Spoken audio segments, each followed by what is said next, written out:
So ayan na mga kaibigan, medyo madilim dito sa kwarto namin, parang hindi masyado malakas yung ilaw, and then sobra kami nahirapan kasi nakalimutan ko pagdala yung electric pan namin kasi akala namin hindi si mama ma-admit, and then today na-admit na po si mama. Ayan, so ito na po yung sitwasyon ni Aramina ninyo. Ayan, nakatulog na siya dyan, and then thank you so much kay Auntie Nining sa pagpahiram ng ayan, yung kumot at saka yung punda mga kaibigan.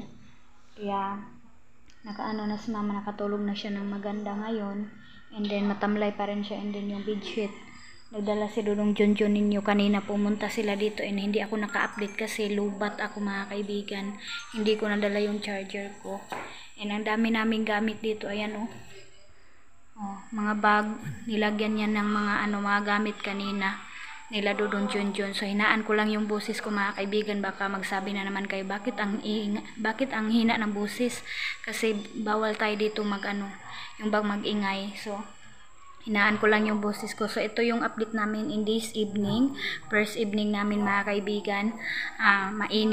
Mainit siya kasi yung mayroon lang electric pan doon sa labas. So kanina tinanong kami kung gusto ba daw namin doon sa labas, pero sabi namin dito kami sa loob. So malawak naman dito sa loob, and meron namang tubig, merong CR, okay naman po. So nakakain na kami ni Papa, si Mama lang hindi siya muna kumain, hindi siya kakain, and yung kinain lang niya is orange at saka mango kanina.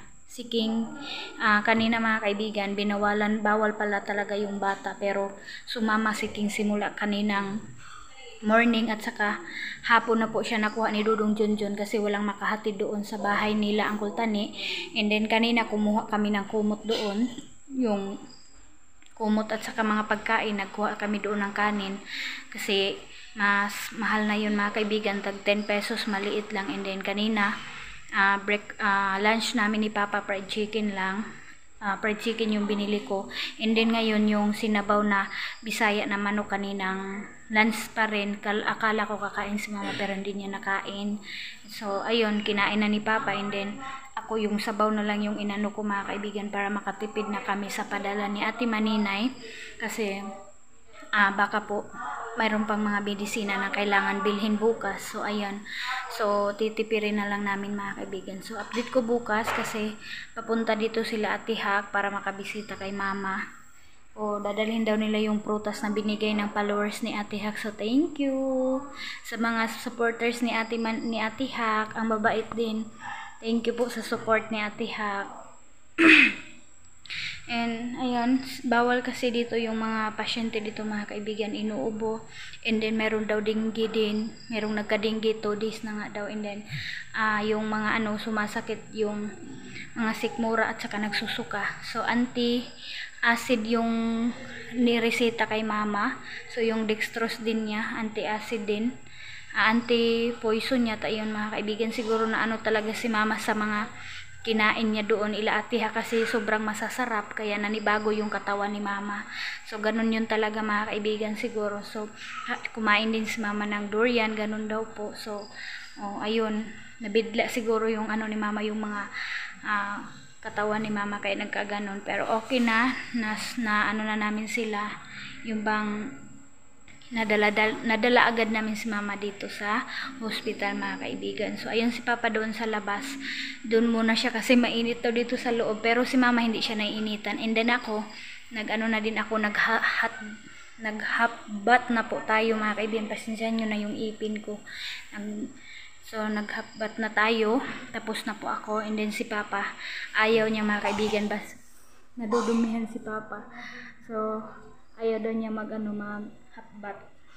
So ayun, nag-alala siya sobra doon sa mga alaga niyang manok at sa kalabaw, kasi ila Dudong Junjun na pumunta din dito kasi nga naghatid ila Kuya Alim at saka kay Uncle Tani. Umuwi na po sila, so stop na po yung paggawa na. Saan mga kaibigan, labas muna ako, tingnan ko si Papa kung saan si Papa natulog. Kaibigan si Papa, diyan siya, okay pala yung na, kasi kaibigan niya yung security guard, kaya ayun, dadalhan ko na lang si Papa ng unlan mga kaibigan, kasi wala siyang unlan. Mayroon namang bakante si Mama, so bigyan ko muna. So yan, meron naman bakante si mama. Kunin ko na lang yung isa. Yan, papalitan ko na lang si mama ng maano niya, mayakap niya. Lang yan kukunin. Ito na lang bag ni Ate Hak. Yung paanuhan ko kay Papa. Kasi kawawa, masakit yung ulo ni Papa, mga kaibigan. Ito na lang yung paanuhan ko sa ulo ni Papa para mayroon siyang uan. Ito tayo. Bigay natin sa kanya.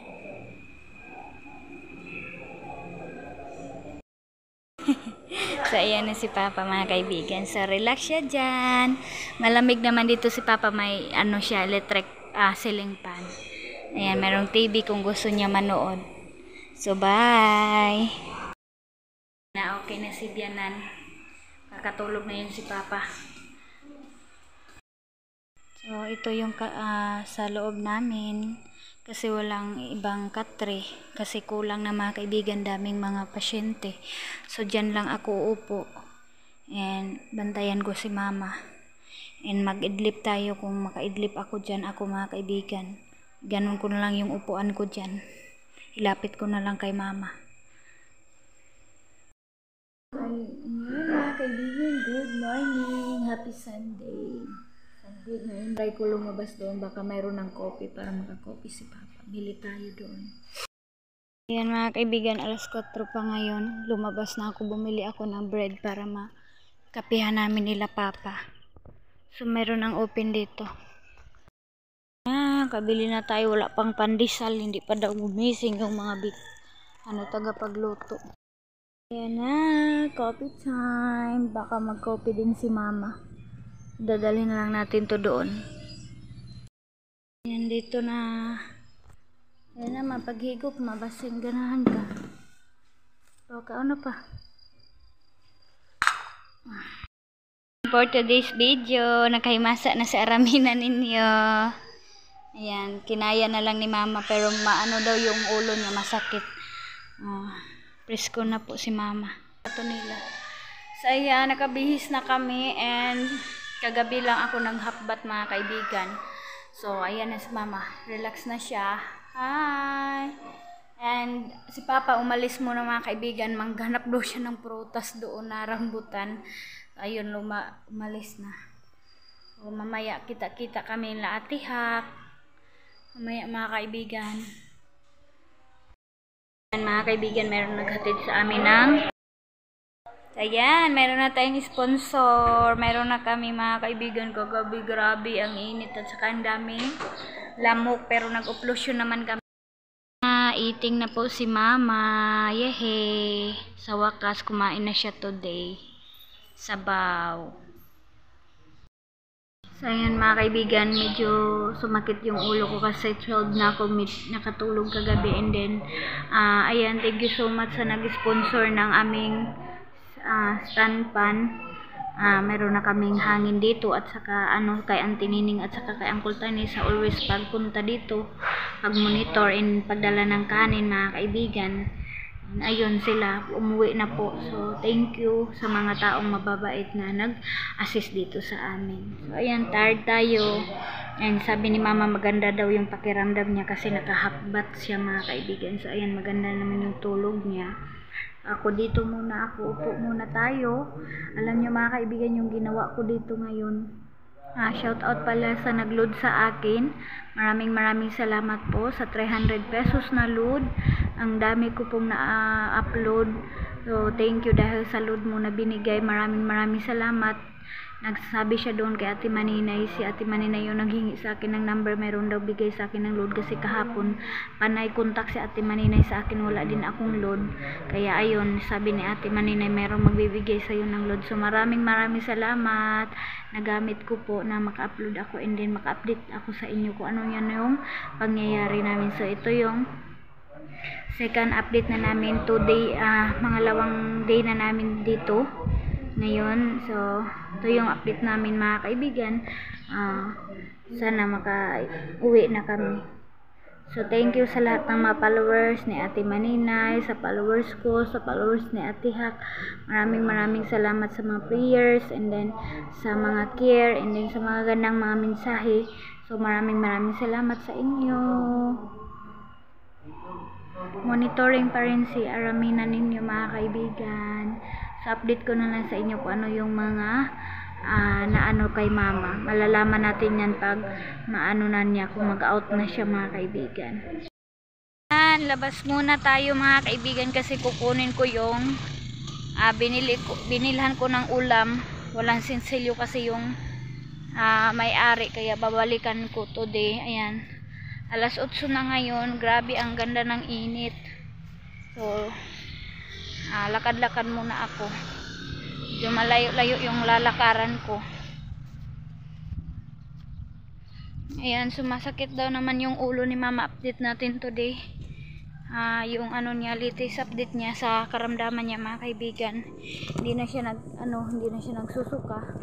So pag ano na lang yung ulo na lang niya mga kaibigan yung sumasakit. So sabi ng ng nurse na kailangan daw niya uminom ng maraming tubig. So ayun, kailangan natin inumin si mama ng maraming tubig.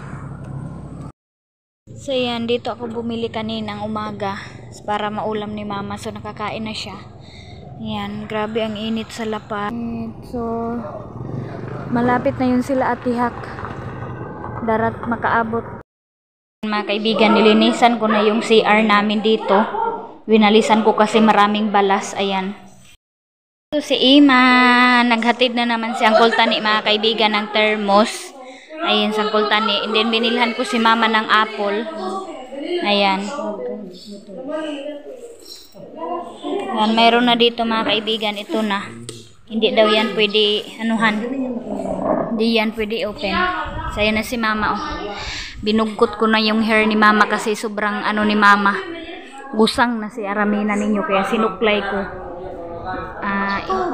Nilagyan ko ng ng kanyang hair. Ha? Wala to ni daw. Yan ang ingay ng mga bata. So ayan mga kaibigan, sad na naman si kaibigan ninyo kasi in this update, second update na to mga kaibigan. Kakatapos ko lang nag-edit, grabe talaga. Grabe, ang dami ko na kasi nag-edit mga kaibigan, kaya siguro yung utak ko, hindi ko na namalaya na dinilit ko yung mga picture, nakasama na pala doon yung yung na-edit ko, and then yung mga video na kailangan ko i-delete na kasama siya doon, hindi ko namalayan mga kaibigan. So nagpunta ako doon sa trust mga kaibigan, dinilit ko doon, kaya wala na namang update mga kaibigan. Meron naman akong damage sa isang video na update pa naman yun kay mama kung ano yung nangyari sa amin. So ito, ngayon mga kaibigan, okay na si mama, maganda na yung boses niya. So doon talaga sa first update ko, doon po talaga sobrang tamlay ni mama. So hindi ko na po talaga yung may babalik siguro mga kaibigan, like sa package na nangyari. So yan, nanood na lang si mama sa mga bata na maingay. So it's come. Hi, welcome. Ang dami namang dala ng mga namin bisita, oh. Hi, welcome. Atihak. Suy! Ali, suy! Haliga! Lantan ka, suy!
Baso ng tinininghab to. Iyan pag mga bago ng tao.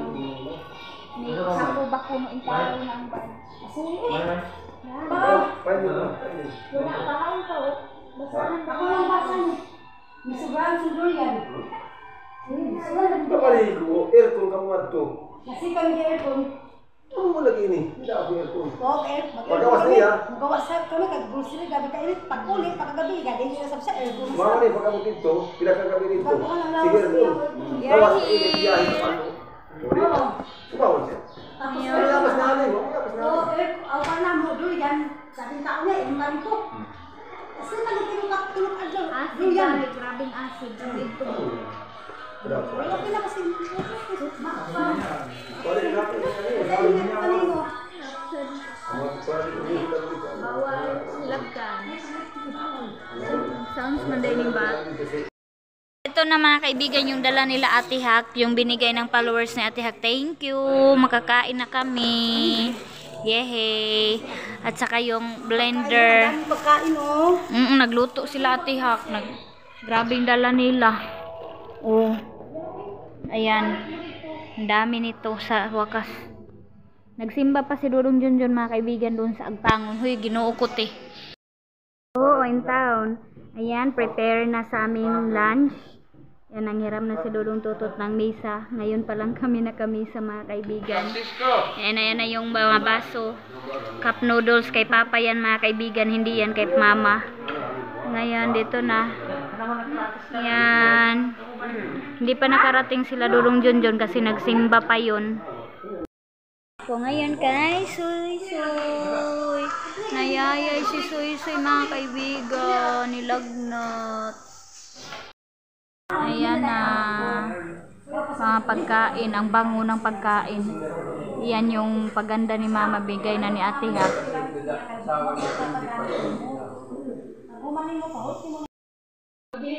So ayan na mga kaibigan, sa wakas na ilagay ko na si Suy Suy kay Mama. So dito na tayo, kain tayo. Gara ka mo, tambukin na. Ayan, wow. Wow. Ito yung dala nila Ate Hack. Kanon, okay kayo na. Okay kayo na nga kanon. Itong apretada. Yan, ganyan kami dito para nang nag-birthday kami dito. Oh. Ang saya-saya. Super saya namin.